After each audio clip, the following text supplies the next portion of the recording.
여러분들과 함께 이번 두 번째 시간은 이제 자녀들과의 관계 가운데 좀 참고할 부분들을 좀 나누고자 합니다. 일본 사람들은 아이들을 기를 때 다른 사람에게 해코지하지 말고 살아라 라고 가르친다고 해요. 그래서 일본 사람들이 하여튼 길 가다가도 부딪히든지 뭐 하면 일본 사람들이 제일 많이 말을 하죠. 스미마생, 스미마생. 죄송합니다, 죄송합니다. 이렇게 잘한다고 합니다. 미국의 아이들은 나누면서 살아라 이런 교육을 계속 받으면서 자란다고 해요. 그래서 미국 사람이나 이런 서양 사람들은 죽을 때 자기 재산을 어떻게 해요? 사회에 환원하는, 이렇게 하는 사람들이 된다고 하는 거죠. 한국 아이들은 어떤 얘기를 가장 많이 들으면서 자라나요? 공부해라. 기죽지 마라. 맞습니다. 요즘 기죽지 마라 이런 교육을 하고도 받으니까 그렇게 자란 세대들이 어떻게 반응하냐면 어디서든지 목소리 큰 사람이 이겨요. 자동차 운전하다가 자기가 바꿔도 나가서 큰 소리 치는 사람이 이기는 거예요. 어디서든지 그냥 이 기죽지 않기 위해서, 기선을 제압하기 위해서 이렇게 하면서 살아가는 것 같습니다. 정말 하나님이 원하시는 방식이 무엇인지 상관없이 이 세대가 요구하는 방식으로 우리가 자녀들을 기를 수 있게 되는 것 같아요. 우리 마가복음 12장에 있는 말씀 한번 찾아보겠습니다.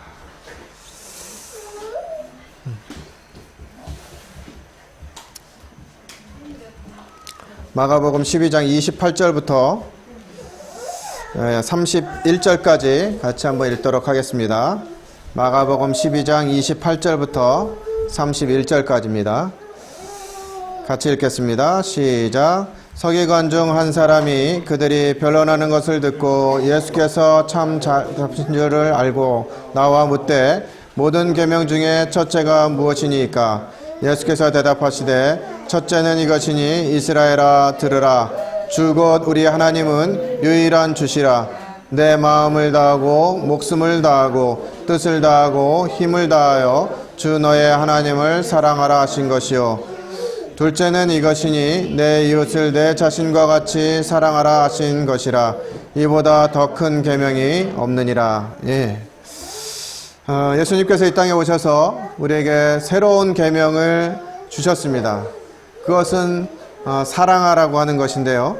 첫 번째가 하나님을 사랑하는 것이고 두 번째가 내 이웃을 사랑하라고 하시는 것인데, 내 이웃을 어떻게 사랑하라 하냐면 그 전에 뭐라고 기록하고 있죠?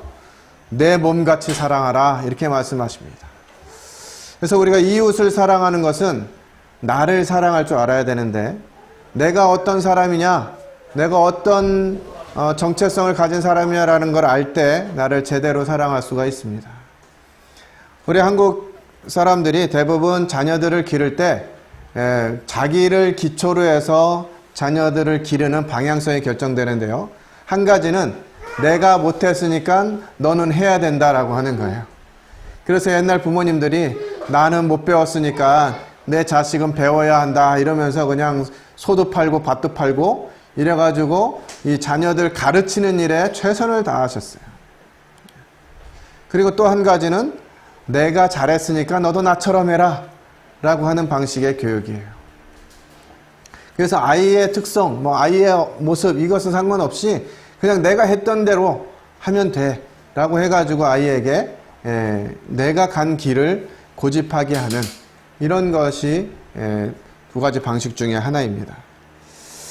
그런데 오늘날 우리가 심리학이라고 하는 내용을 이렇게 듣게 되면서 어떤 부분들이 있냐면, 우리가 어렸을 적부터 경험되어진 이 안 좋은 기억들, 아픈 상처들, 이런 것들이 우리의 성장했을 때 사람들에게 나타난다라고 이야기합니다. 사실인 것 같아요. 어렸을 적에 부모로부터 받은 상처와 아픔, 또 어른들로부터 받은 상처와 아픔, 또 가족들로부터 받은 상처와 아픔, 이런 것들이 계속해서 잠재되어져 있으면서 우리 자신들을 이렇게 어렵게 만드는 경우들이 있습니다. 그러나 하나님께서 우리가 이러한 부분들이 해결되었다라고 성경이 말씀해주고 계셔요. 우리는 죄 가운데 있었던 사람들이었고 하나님과 상관없는 사람들이었고 멸망받아 마땅한 정말 도저히 가능성이 없는 사람들이었는데 그런 사람들을 하나님이 그 아들 예수 그리스도의 피로 인해서 하나님의 아들들이 되게 하셨어요. 우리가 하나님의 아들이 되었습니다. 더 이상 예전에 그렇게 억눌리고 막 뭔가에 상처받고 그 상처를 인해서 어떻게 할 수 없는 그런 사람들이 아니라는 것이에요. 우리 갈라디아서 5장 24절 말씀 찾아보겠습니다.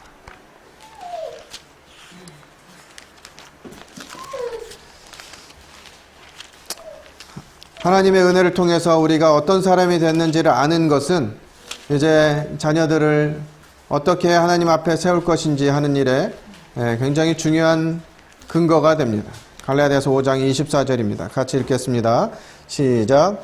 그리스도 예수의 사람들은 육체와 함께 그 정욕과 탐심을 십자가에 못 박았느니라.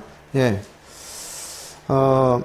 우리가 침례에 대해서 아마 배우시면서 예수 그리스도께서 십자가에 죽으실 때 내가 그리스도와 함께 죽고 또 예수 그리스도께서 무덤에서 부활하실 때 내가 그리스도와 함께 부활했다고 하는 얘기를 들으셨을 거예요.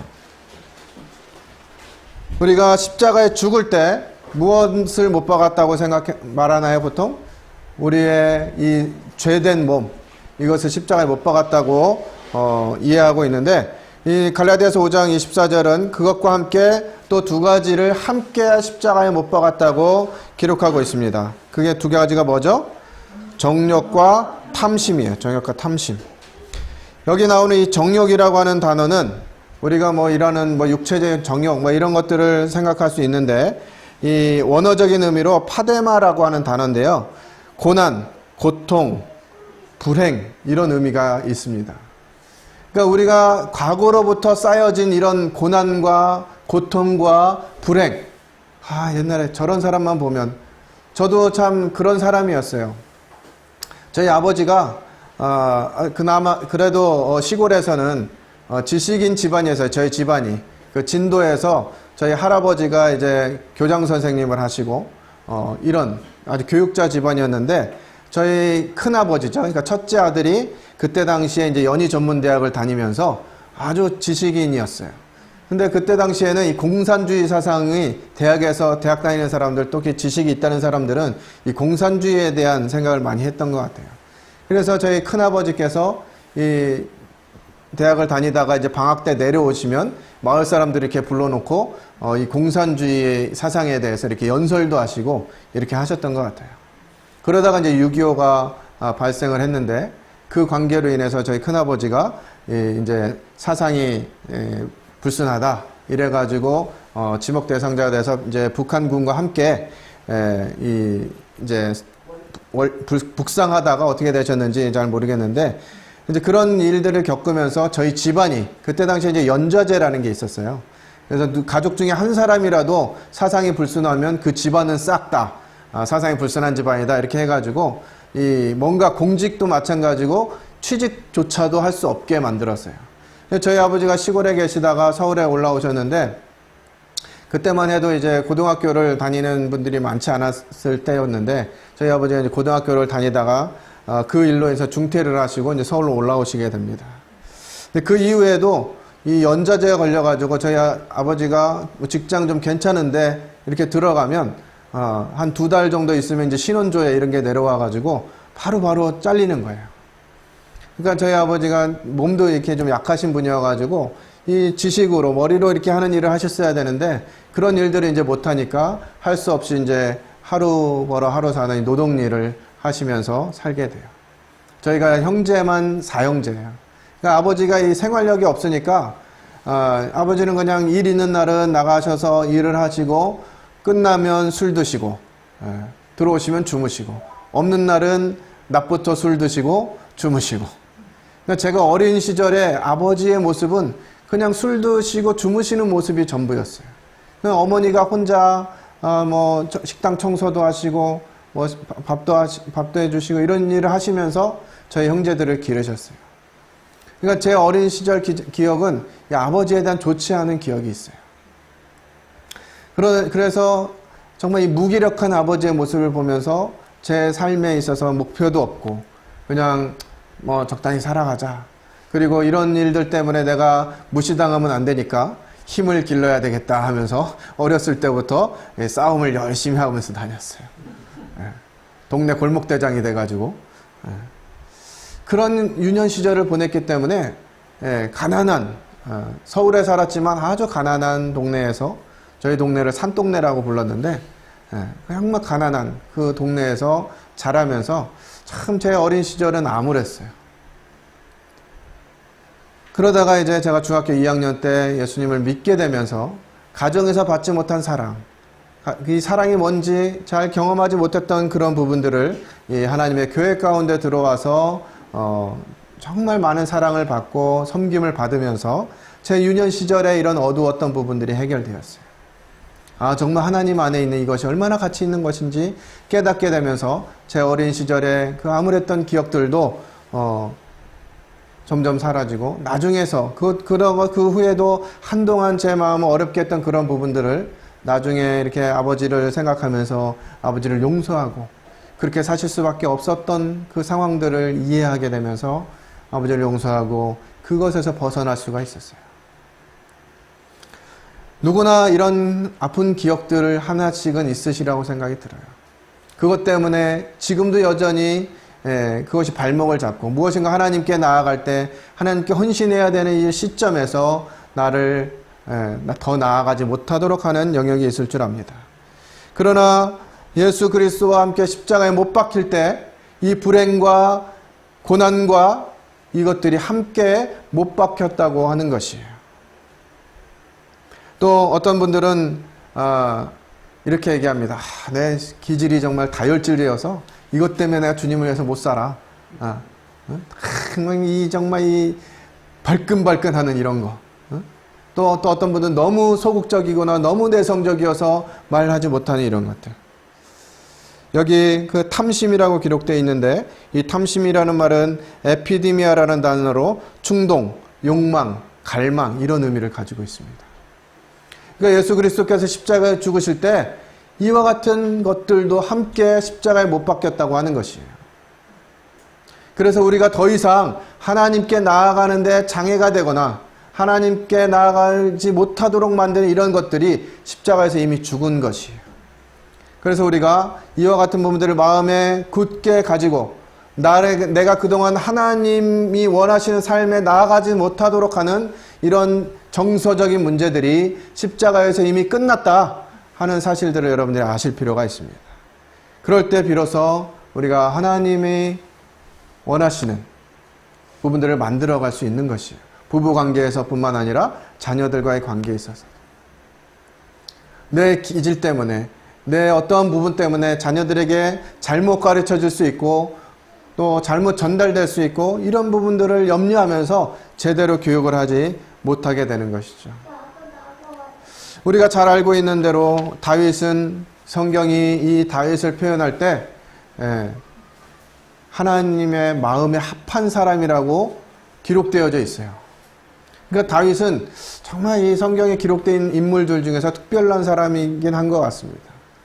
그런데 이 다윗이 실패한 영역이 있는데 바로 자녀 교육이었어요. 그 아들 중에 압살롬이라고 하는 아들은 어떤 행동을 했습니까? 자기 형제들을 다 죽이고 자기가 스스로 아버지 자리를 차지하고 왕이 되겠다고 하는 일을 했어요. 이 압살롬에게 다윗이 어떻게 교육했다고 하는 내용이 성경에 기록되어 있지 않지만 이 압살롬의 삶의 결과를 보면서 다윗이 압살롬을 제대로 가르치지 못했구나 하는 생각을 할 수 있을 것 같습니다. 이 한 사람 압살롬만 그랬다면 다윗도 뭐 그 중에 좀 특별한 아들이었던 압살롬이 그랬겠지 이렇게 생각할 수 있는데 그 압살롬 다음에 태어난 아도니아라고 하는 아들도 동일하게 그렇게 했어요. 성경이 이 아도니아에 대해서 뭐라고 기록했냐면 용모가 준수하고 하는 일이 아주 이렇게 다른 사람이 볼 때도 뭐든지 잘했던 것 같아요. 그런데 다윗은 그 아도니아를 통해서 네가 왜 그렇게 했느냐 라는 말로 섭섭하게 한 적이 평생에 한 번도 없었다는 거예요. 이 아도니아가 정말 하나님 보시기에 아름답게 행동하고 합당하게 행동했기 때문에 다윗이 그렇게 했을까요? 그렇지 않은 거예요. 다윗은 정말 자기가 감당해야 될 일들, 어쩌면 전쟁과 수많은 전쟁과 또 자신의 삶 가운데서 일어나는 이런 육신적인 부분들과 싸우느라고 자녀들 문제를 신경 쓰지 못했을 수도 있을 것 같아요. 그러나 그 자녀 교육을 신경 쓰지 못한 이 결과가 자신의 위치와 자신의 생명까지도 위태하게 만드는, 그것도 아들들이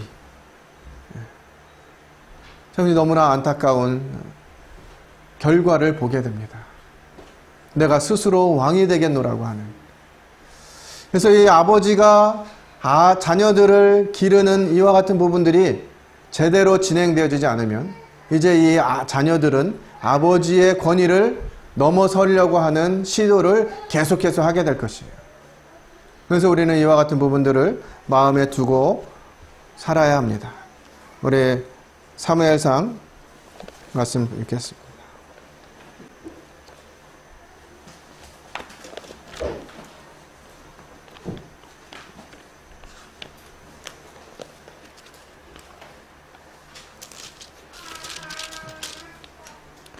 사무엘상 2장 12절부터 17절까지 형제님들이 한 절 읽고 자매님들이 한 절 읽고 차례로 교독하도록 하겠습니다. 12절부터 17절까지 형제님들부터 먼저 읽겠습니다. 시작.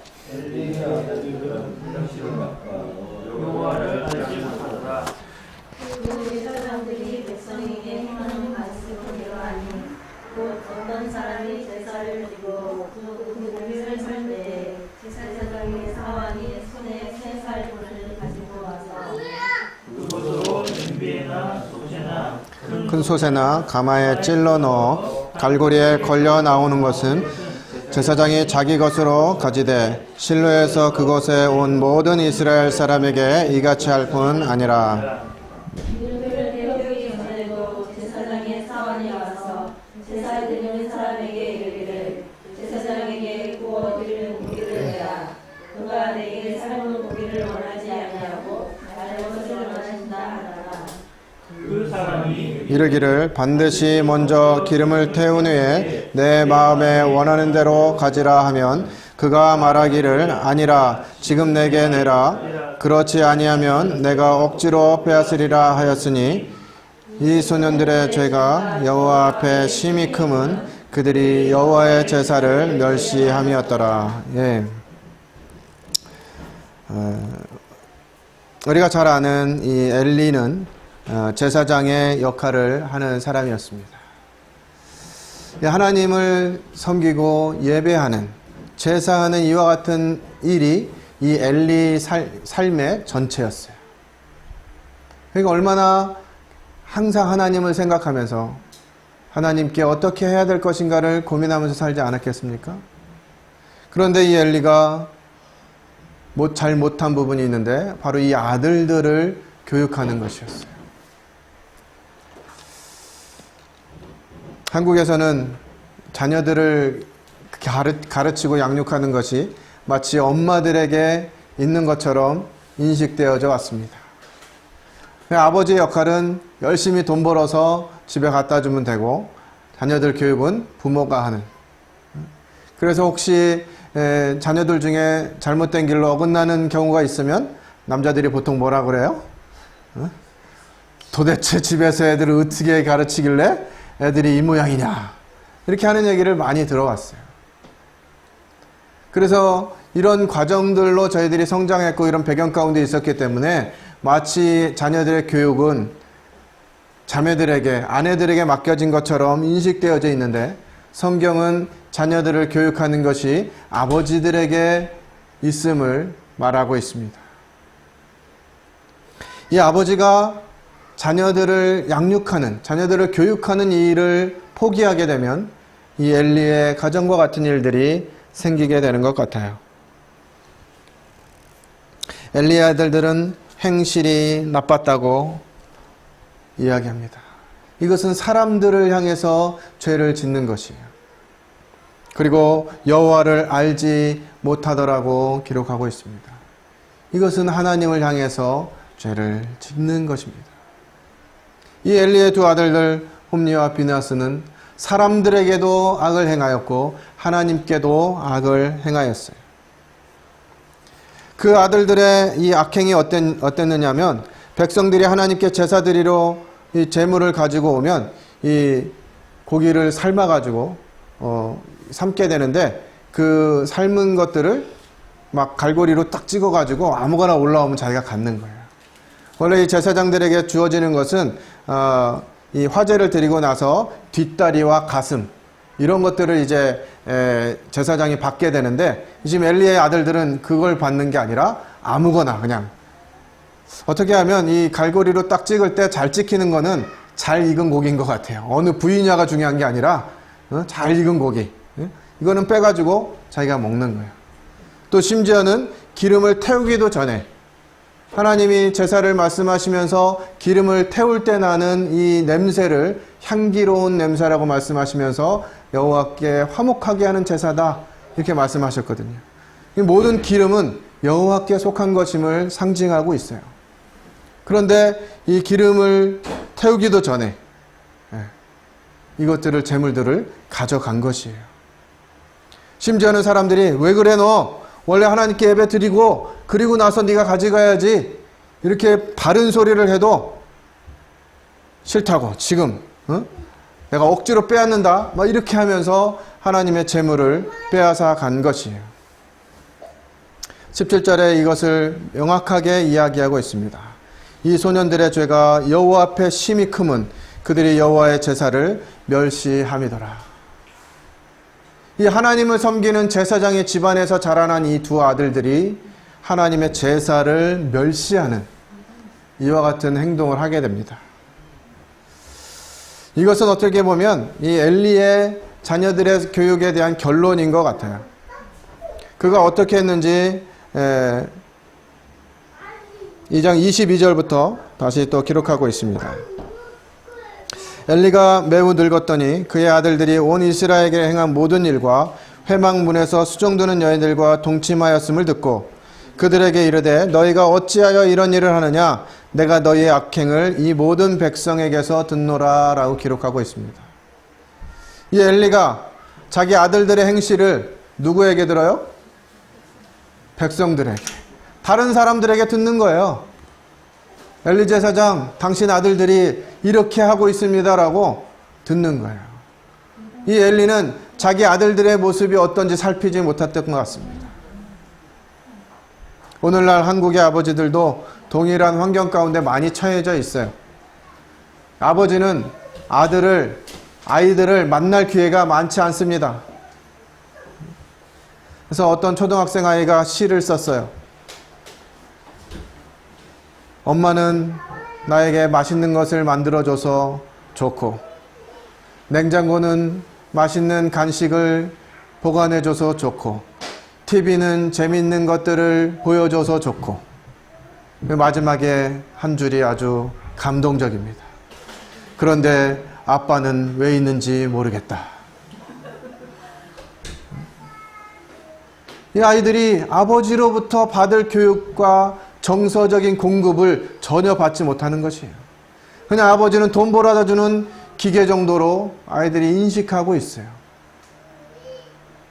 그러다가 이제 아버지가 모처럼 휴가를 내든지 연휴가 돼가지고 집안에 있으면 아이들과 무슨 일이 일어나죠? 즐겁게 막 오선도선 쎄쎄쎄도 하고 추억을 이야기하며 막 이렇게 합니까? 전쟁이 일어나는 거예요, 전쟁이.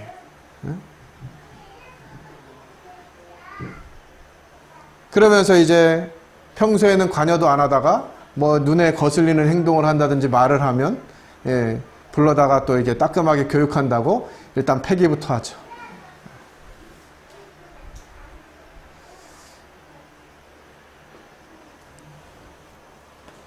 엘리가 그 아들들에게 그렇게 한 게 아닌가 싶어요. 24절 뒷부분에 보면 내 아들들아 그리하지 말라. 내게 들리는 소문이 좋지 아니하니라. 너희가 여호와의 백성으로 범죄하게 하는도다. 사람이 사람에게 범죄하면 하나님이 심판하려니와 만일 사람이 여호와께 범죄하면 누가 그를 위하여 간구하겠느냐 하되 그들이 자기 아버지의 말을 듣지 아니하였으니. 아버지의 말이 아버지의 말로 들리질 않는 거예요. 이 자녀들에게는 아버지의 말이 우습게 들리는 것입니다. 아까 서두에 말씀드린 것처럼 다윗도 이런 부분들에 있어서 잘 못했어요. 압살롬이 형제들을 다 죽이고 이것이 소문이 났을 때 아버지를 두려워해서 집에 가지를 못했어요.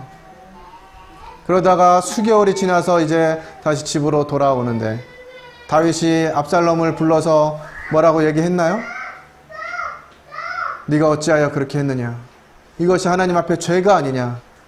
그렇게 해서는 안 되는 일이었다. 그러나 내가 너를 용서한다. 이제 너는 다시 내 아들로서 그 자리에 네 역할을 하도록 해라. 이렇게 했다면 압살롬이 다른 사람이 됐을 수도 있었을지 모릅니다. 그러나 다윗이 그 아들, 몇 달 만에 들어온 아들에게 이런 방구도 하지 않았어요. 얼굴도 마주하지 않았습니다. 그러니까 압살롬은 뭔가 불안한 거예요. 혼날 때 혼나야 되는데 아버지는 나를 쳐다보지도 않고 관여하지도 않는 거예요. 이러니까 압살롬의 마음 가운데 더 악함이 채워져 가는 것입니다.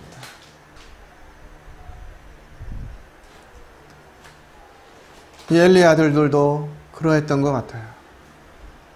아버지가 아버지 일에 바쁘니까 이 자녀들과 관계된 이런 일들을 할 수가 없었고, 그러니까 아버지가 모처럼 이런 일들을 듣고 그러면 안 돼 이렇게 얘기할 때 그것이 아이들에게 들어가지 않게 된 것이에요. 오늘날 세상은 이 아버지들을 가정에서 빼앗는 일에 아주 효과적인 체제를 만들어 놨습니다. 이제 아버지들만 빼앗는 것에 멈추지 않고 어머니들까지 세상으로 빼앗는 이 시스템이 되어져 버렸어요. 자녀들을 위해서 어머니도 맞벌이를 하지 않으면 자녀들을 제대로 교육할 수 없는 이런 환경들이 되어졌다고 하는 것이죠. 잘 모르는 사람들, 처음 만나는 사람들에게 자녀가 어떻게 됩니까? 물어보면 셋입니다. 그러면 다 돈 잘 버시나 봐요.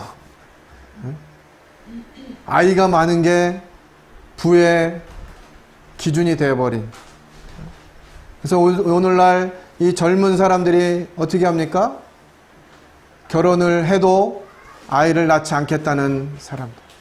젊은 사람들의 50% 이상은 결혼도 포기하면서 살고 있고요. 그나마 결혼을 하겠다는 사람들 중에도 절반 이상이 결혼은 하되 아이는 낳지 않겠다. 이렇게 생각하고 삽니다. 혹시나 아이를 낳게 되면 이제 이 아이를 좋은 교육을 시키기 위해서 아버지도 나가고 어머니도 나가고, 아이는 어디다 맡겨요?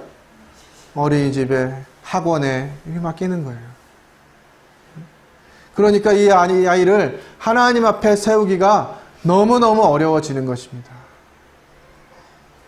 그 아이들이 엄마 아빠가 없는 시간에 무엇을 하는지, 어떻게 하면서 시간을 보내는지 살필 수가 없어요. 그럼에도 불구하고 어머니 아버지는 미안하니까, 엄마는 늦게 오는 게 미안하니까 맛있는 거 사 먹어, 그리고 용돈도 많이 주어줍니다. 그러면 그 아이들이 어머니가 주는 풍족한 용돈으로 아주 행복하게 좋은 일에 선행하면서 쓰나요?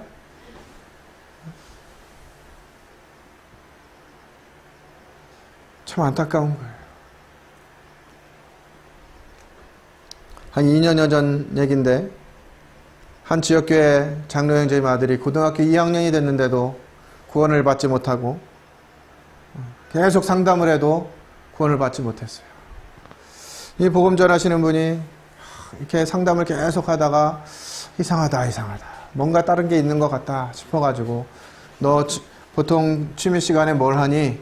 이렇게 물어보니까 SF 영화를 본다는 거예요. 아버지한테 외장하드를 사달라 그래가지고 이 외장하드에다가 SF 영화를 막 30-40편씩 담아가지고 틈만 나는 대로 그걸 보는 거예요. 그러니까 얘 생각에는 어떤 마음이 있냐면 하나님 외에 뭔가 다른 신이 있을 것 같은 마음이 이 아이의 마음 가운데 자리 잡게 된 거죠. 유일하신 하나님, 정말 한 분뿐이신 하나님이 인정이 안 되니까 구원받을 수가 없는 거예요. 어렸을 때부터 주일학교 열심히 했고요. 학생부도 그냥 빠지지 않고 나가는 그런 아이인데, 또 장로 형제님의 아들인데 그런 거예요. 아이가 무엇을 하는지, 어떤 문화를 보면서 경험하면서 자라는지 이런 부분들을 부모들이 봐야 합니다. 그리고 무엇이 잘못됐는지 가르쳐 줘야 해요. 제가 와서 보니까 이제 막 태어나고 막 이제 기어다니고 걸어다니는 이 아이들이 있는데요. 이 아이들이 세상 교육을 받기 전에 하나님의 말씀이 아이들의 마음 가운데 깊이 거하도록 신경 쓰셔야 합니다. 아이들과 함께 있는 시간에 ABCD, 한글, 신기한 한글나라 이런 거 자꾸 틀어놓지 마시고 하나님 말씀 계속 틀어놓으세요. 암송하게 하시고 읽어주시고. 그래서 세상에 있는 지식들이 아이들 마음 가운데 자리 잡기 전에 하나님의 말씀이 먼저 자리 잡을 수 있도록 애써야 합니다. 왜냐하면 이 세상 교육이 우리 자녀들을 하나님 믿지 못하도록 만드는 교육이 되어버렸어요. 과학은 진화론이고요. 인문 과목은 인본주의입니다. 하나님은 없다. 이 세상은 우연히 생겼고 오랜 시간이 지나면서 점점 변해왔다라고 하는 것이 과학이에요. 그리고 이 세상에 네가 최고니까 너 하고 싶은 대로 하고 살아 라고 하는 것이 인문 과목의 주된 목표입니다. 지금 우리나라가 7차 교육과정 진행하고 있는데 이게 조금 수정돼 가지고 교사들이 얘기할 때는 뭐 10차 정도 개정이 됐다고 해요. 근데 이 7차 교육과정의 교육 목표가 뭐냐면 창의적인 인간을 만들기예요. 자, 우리 주변에 있는 아이들, 우리 예담 형제 지금 고등학교 2학년인데 1학년인데 중학교 3학년까지 공부를 열심히 했는데 좀 창의적인 사람이 돼 있어요? 창의적인 사람이 안 돼 있어요. 목표는 창의적인 사람 만들기인데 전혀 창의적이지 않아요. 요즘 학교에 다니는 아이들이 제일 싫어하는 말이 몇 가지 있는데 생각해보자. 생각이 없어. 그리고 글로 써보자. 아주 미치려고 합니다. 논술학원을 다니고 그렇게 보내도 써보자 그러면 그때부터 이제 막 말초신경이 자극되면서 이거 뭐 어떻게 해야 되지? 막 이러는 거예요. 함께 나눠보자. 막 이런 거. 너무 부담스러워요. 이렇게 하도 안 되니까 초등학교 교육 방식 중에 이렇게 얘기합니다. 자, 얘기해 볼 사람. 정답은 없어요. 여러분들 생각이 정답이에요. 이렇게 얘기하는 거예요. 그래서 우리 때는 적어도 지금 성인 시대를 살고 있는 분들이 학교 다니면서 배울 때는 기본적인 도덕이라고 하는 기준이 있었어요. 흥부와 놀부 이야기를 들으면 어때요? 적어도 그래도 흥부는 좀 착한 사람이고 놀부는 좀 못됐어. 이런 도덕적인 기준이 있다고요. 근데 요즘 자라는 아이들은 그런 걸 못 배워요. 도덕적인 기준이 없어요. 자, 흥부와 놀부 이야기를 똑같이 듣습니다. 그리고 발표 시간에 발표를 해요. 자, 흥부와 놀부에 대해서 어떤 사람이 좋은지 어떤 사람이 안 좋은지 자기 생각을 얘기해 보세요. 다시 얘기하지만 정답은 없어요. 여러분들 생각이 답이에요. 어떤 아이가 손을 딱 듭니다. 선생님, 저는 흥부가 좋지 않다고 생각합니다. 그래, 왜요? 아, 흥부는 능력도 없으면서 애는 왜 이렇게 많이 낳대요?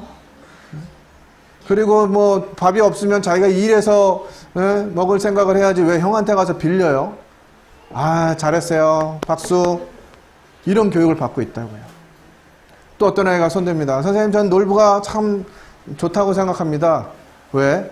아, 재테크의 달인 같아요. 이렇게 하면서 자기 의견을 얘기하면 박수 받는 교육을 지금 받고 있어요.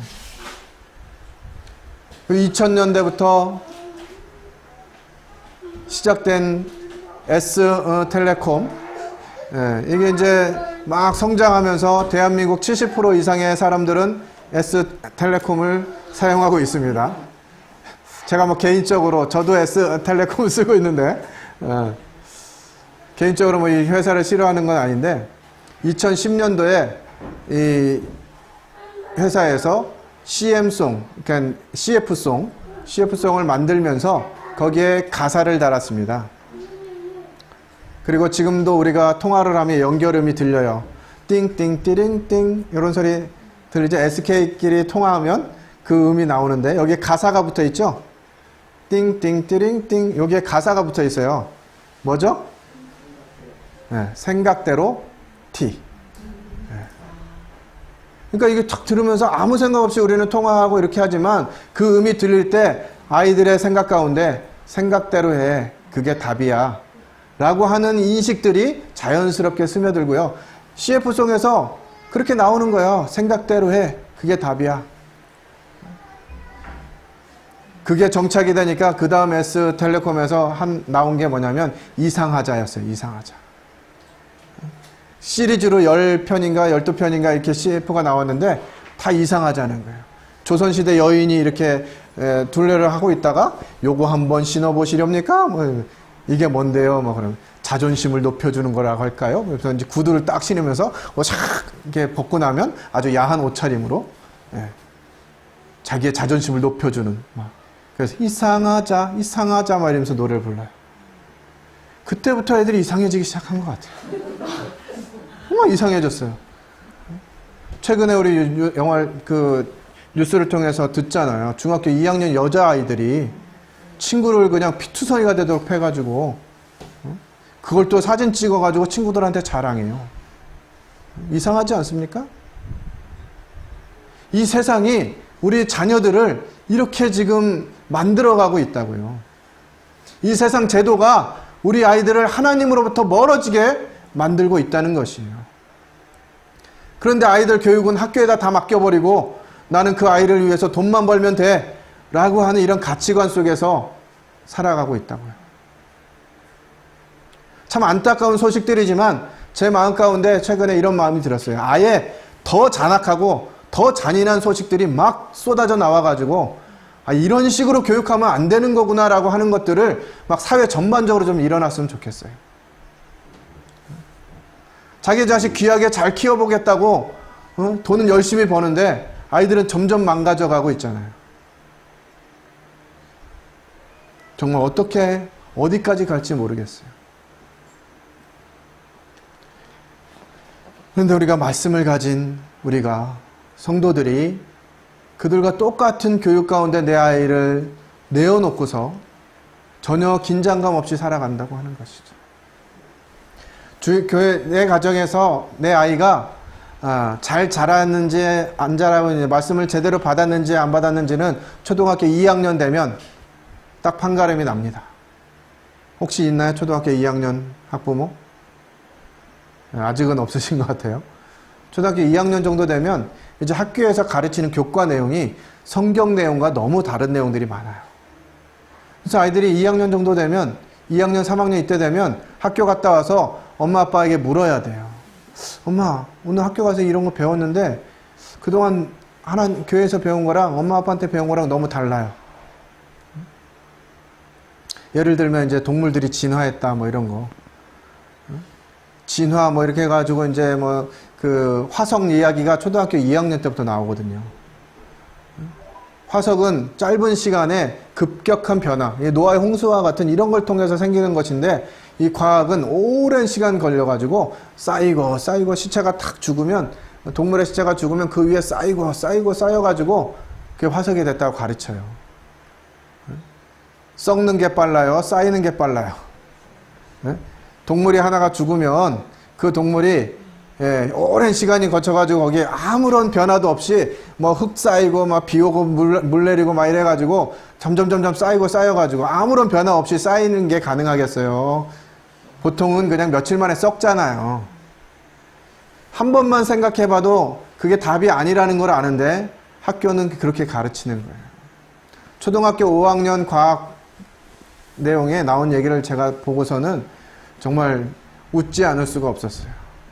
거기에 참새, 독수리, 외가리 이렇게 이제 새들이 나오는데요. 새의 부리와 관련된 거예요. 그러면서 얘기합니다. 이 참새, 참새 같은 이 새가 부리가 이렇게 짧은 이유가 왜 부리가 짧겠냐는 거예요. 좁쌀이나 이런 것들을 쪼아먹기 위해서 원래는 길었는데 자꾸 쪼아먹다 보니까 이게 점점 짧아져가지고 요만해졌다는 거예요. 뭐 그냥 그 정도는 이해해 줄게 이런 생각이 들었어요. 근데 독수리의 부리는 왜 이렇게 뾰족하고 날카롭냐? 원래는 그렇지 않았는데 살아있는 짐승들 막 뜯어먹느라고 원래 뭉툭했던 이 주둥이가 새 부리가 자꾸 뜯어먹다 보니까 이게 날카롭게 샥 이렇게 구부러졌다는 거예요. 뭐 거기까지도 그냥 봐줄라 그랬어요. 근데 세 번째 이제 외가리 얘기 나오는데 이거는 도대체 받을 수 없는 내용이에요.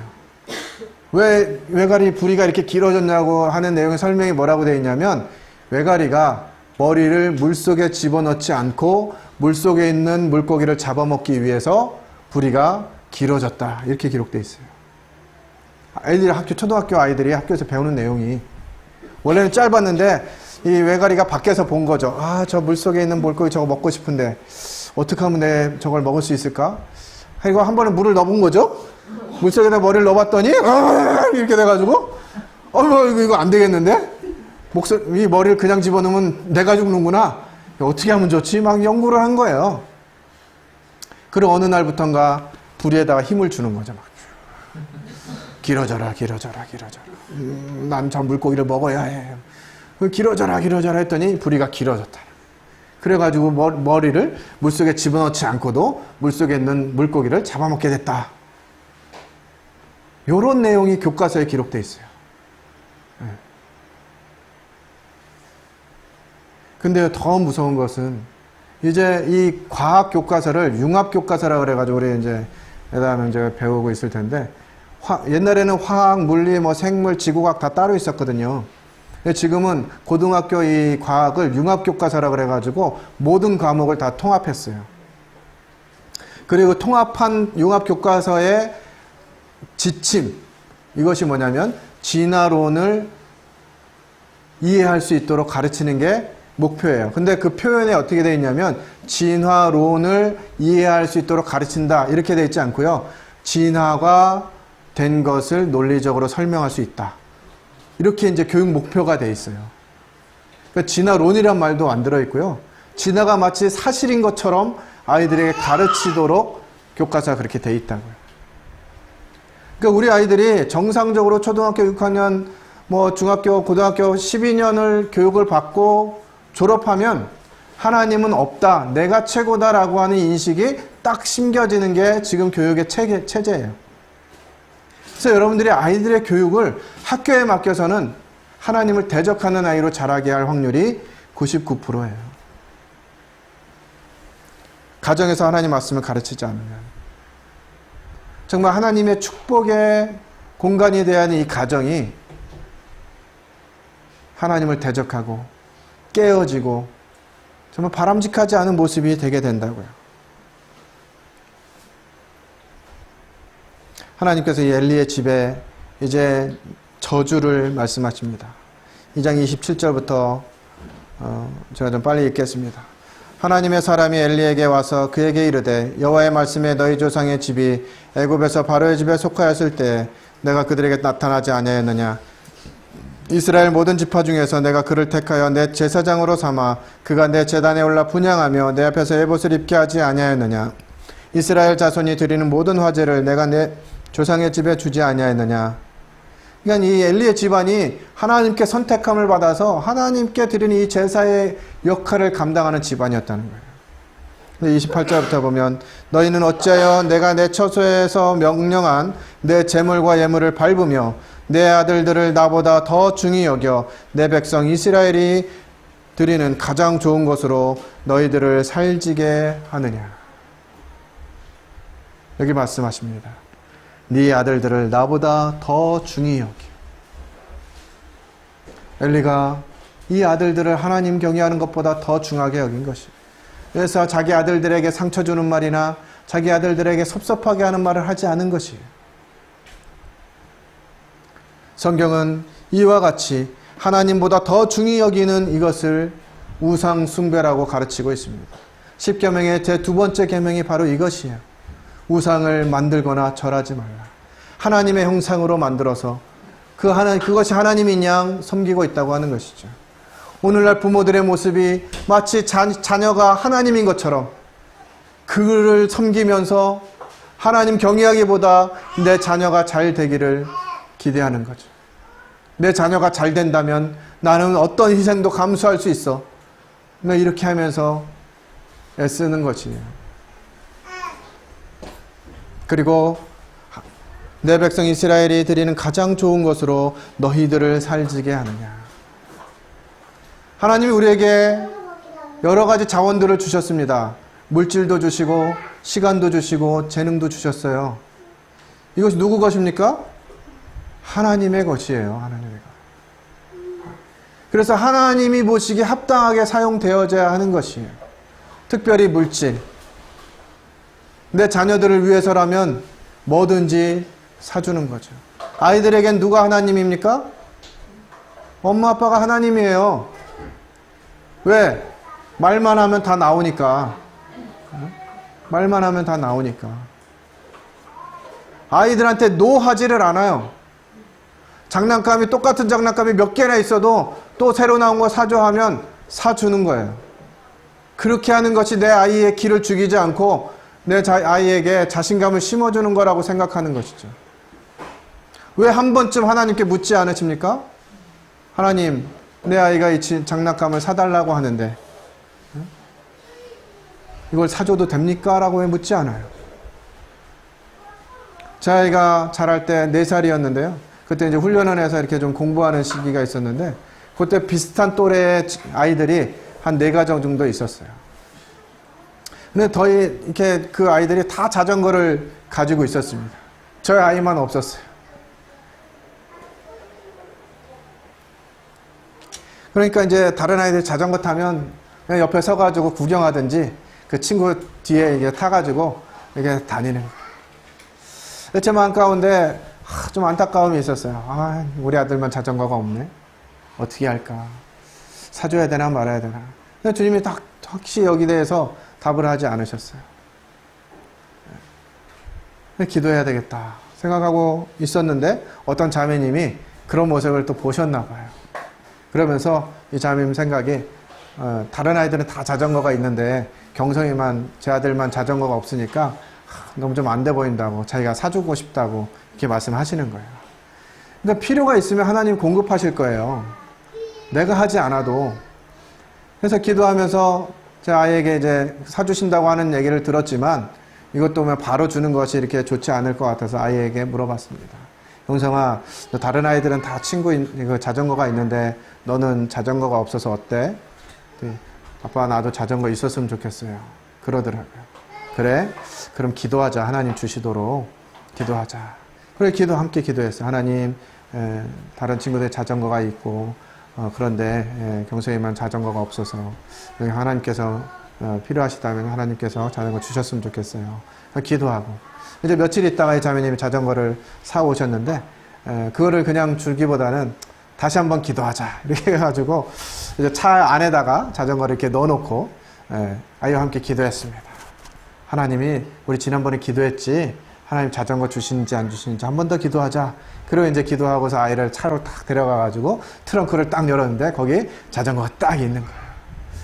그러니까 이 아이가 그때 4살이었는데 와 하나님이 기도 들어주셨다 하면서 막 그냥 너무너무 감사한 거예요. 때로는 내 아이들에게 부족함이 더 유익할 수 있어요. 뭐든지 필요한 거 다 주어주는 것보다 부족함이. 그래서 그 부족함을 위해서 구할 수 있도록 아버지가 엄마 아빠가 하나님이 아니라는 것도 알려줄 필요가 있습니다. 저희 모임에 일꾼 형제님이 이렇게 아이들 어렸을 때 너무 이제 사역하고 이러느라고 경제적인 여유가 없으니까 자녀들한테 이야기하면서 이런 얘기를 했다 그래요. 야, 나는 너네 진짜 아빠가 아니야. 어? 니네 진짜 아빠는 저 하늘 아버지가 하늘에 있는 하나님이 니네 진짜 아빠야. 그러니까 너 뭐가 필요하면 나한테 얘기하지 말고 니네 진짜 아빠한테 얘기해. 뭐 이랬다 그래요. 물론 우리가 자녀들을 잘 기르고 필요를 보면서 공급할 필요가 있지만 정말 그것을 그냥 무작정 아이가 원하는 대로 다 해주는 것이 유익하지 않다는 것이에요. 그래서 뭐는 되고 뭐는 되지 않는다고 하는 것들을 잘 가르쳐 줄 필요가 있습니다. 저희 아이들도 전 나름 이제 좀 자유롭게 키웠다고 생각하는데 이 아이들이 자랄 때 제가 두 가지는 반드시 지켜야 된다고 얘기했어요. 첫 번째는 거짓말하지 마라. 하나님께서 다 보고 계시기 때문에 사람은 속일 수 있어도 하나님은 속일 수 없다. 거짓말하지 마라. 두 번째, 하나님이 세우신 권위를 도전하지 마라. 아빠가 이 가정의 가장이지만 아빠가 없을 때 너희는 엄마에게 아빠에게 하듯이 해야 된다. 그리고 형제지간의 질서는 하나님이 만들어주신 것이기 때문에 그 질서를 넘어서려고 하지 마라. 이 두 가지에 대해서는 철저하게 가르쳤어요. 정말 하나님이 그렇게 해 가시도록 이 아이들이 정말 하나님을 경외하도록, 그리고 하나님이 말씀하시는 것이 무엇인지, 또 부모님이 말씀하시면 그것이 왜 그러한지 이치를 따져서 묻기 전에 엄마가 하신 말씀이기 때문에, 아빠가 하신 말씀이기 때문에 그 권위 아래에 있을 수 있도록 가르치는 것이 필요합니다. 그리고 어머니들께서는 아이들을 가르칠 때 아이들이 부모의 말씀에 거역하면 징계해야 됩니다 이렇게 얘기했더니 어떤 자매가, 형제님 그러면 저는 하루 24시간 내내 징계를 해야 돼요 이렇게 얘기하더라고요. 그래서 왜 뭘 그렇게 잘못하는데요 그랬더니 제가 하지 말라는 건 그렇게 해요. 뭘 이렇게 하지 말라 그러는데 물어보니까 뭐 이렇게 장난감 가지고 노는 거 뭐 이렇게 하는데 하지 마 이런다는 거예요. 장난감 가지고 노니까 좀 시끄럽게 놀잖아요 아이들은. 근데 엄마는 야 조용히 해 이렇게 하는 거예요. 가르쳐야 될 것과 가르치지 않아도 되는 것들에 대한 구분이 없어요. 하나님 보시기에 합당하지 않은 아름답지 않은 이런 모습들은 가르쳐야 되는데, 아이가 성장하는 과정에 있어서 당연히 일어나는 일들을 막 나 편하자고 하면 안 돼 막 이렇게 해가지고 아이를 무조건 억압하는 것이죠. 그래서 도대체 뭐를 하지 말라고 하는 건지 한번 생각해 봐라. 그게 정말 하나님이 하지 말라고 하신 것이냐, 아니면 내가 귀찮아서 하지 말라고 하는 것이냐. 이런 부분들의 오해를 다들 가지고 있는 것이에요. 징계하라니까 그냥 모든 말에 그냥 아이답지 않게 만들어가는, 말 한마디만 떨어지면 기계처럼 딱 되어지도록 하는, 이것이 교육이라고 생각하는 것이죠. 그것이 아니라 아이의 자율성과 아이의 감성은 키워져 가면서 정말 권위 아래 있는 것이 무엇인지를 가르쳐야 한다고 하는 것이에요. 하나님 뜻이 무엇인지를 알아가도록 도와줘야 된다고 하는 것이죠. 하나님이 세우신 이 엘리 집안이 하나님의 제사를 감당하도록 했더니 집안이 어떻게 됐습니까? 30절 후반부에 보면 이제 나 여호와가 말하노니 결단코 그렇게 하지 아니하리라. 나를 존중히 여기는 자를 내가 존중히 여기고 나를 멸시하는 자를 내가 경멸하리라. 보라, 내가 네 팔과 네 조상의 집 팔을 끊어 내 집에 노인이 하나도 없게 하는 날이 이를지라. 이스라엘에게 모든 복을 내리는 중에 너는 내 초소의 환난을 볼 것이요 내 집에 영원토록 노인이 없을 것이며 내 제단에서 내가 끊어버리지 아니할 내 사람이 내 눈을 쇠잔하게 하고 내 마음을 슬프게 할 것이요 내 집에서 출산되는 모든 자가 젊어서 죽으리라. 정말 하나님의 말씀이 세워지지 않은, 하나님의 말씀이 가르쳐지지 않은 이 아들들로 인해서 이 엘리의 집안이 정말 큰 저주를 받게 됩니다. 우리가 양육하는 이 아이들, 정말 하나님의 말씀에 기초해서 가르치지 않으면 우리 집안이 하나님의 저주를 받는 그와 같은 결과를 낳게 될 것이에요. 얼마나 두려운 모습입니까? 사사시대에도 여호수아와 그 생전에 살았던 장로들이 있는 동안에는 사람들이 하나님을 섬겼어요. 그러나 그 다음에 일어난 세대들은 하나님을 알지 못하였습니다. 일부러 그 세대가 난 하나님을 알지 않을 거야 이렇게 한 것이 아니라 그 부모 세대가 이 자녀들에게 하나님이 어떤 분이신지 어떤 일을 하셨는지를 알려주지 않았어요. 알지 못했습니다. 그 세대들이 어떻게 했습니까? 이방의 신들을 받아들여서 이방 신들을 섬기고 우상에게 절하고 하나님의 진노를 불러일으켰어요. 오늘날 우리 세대도 마찬가지입니다. 이 하나님의 말씀이 우리 자녀들에게 심겨지지 않으면, 전달되지 않으면 이 세대는 하나님을 대적하고 하나님을 거역하는 정말 악한 세대가 될 것이에요. 이 서수집교회 아이들이 우는 소리와 아이들의 왁자지껄하는 소리가 들리는 거 보니까 이 미래가 있습니다. 그러나 이 아이들에게 하나님 말씀이 가르쳐지지 않는다면, 하나님의 어떠하심이 알려지지 않는다면 이 아이들로 인해서 슬퍼하게 될 것이에요. 제가 좋아하는 명언, 우리 전주 기린노예 형제님이 하신 말씀인데 이 명언이 있습니다. 내 아이를 위해서 울지 않으면 내 아이 때문에 울게 될 것이다. 우리가요, 이 자녀들을 위해서 눈물이 필요합니다. 자녀들을 위해서 기도해야 돼요. 사방이 우겨쌈을 당해서 사단이 우리 아이들을 틈만 나면 잡아먹기 위해서 모든 것을 동원해서 사용하고 있어요. 그래서 하나님께서 우리 자녀들을 돌보아주지 않으시면, 보호하지 않으시면 정말 우리 아이들이 사단에게 빼앗겨지게 되는 것은 참 쉬운 일입니다. 그래서 우리 서수교회 성도님들이, 자녀를 기르시는 분들이 이 자녀들을 위해서 우는 시간이 필요해요. 하나님의 은혜 가운데 있도록, 하나님께서 이 아이들을 하나님의 은혜 가운데 붙잡아 주시도록 눈물로 기도하는 시간들이 필요한 것입니다.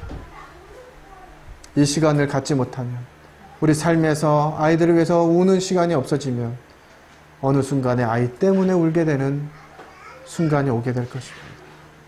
그런 일이 없이, 또 엘리 집안의 모습처럼, 또 다윗이 자녀들에게 잘못 가르친 이런 부분들 저희들 교훈으로 삼고 우리 아이들에게 하나님 말씀이 심겨질 수 있도록 그렇게 교육하게 되기를 바랍니다. 기도하고 마치겠습니다.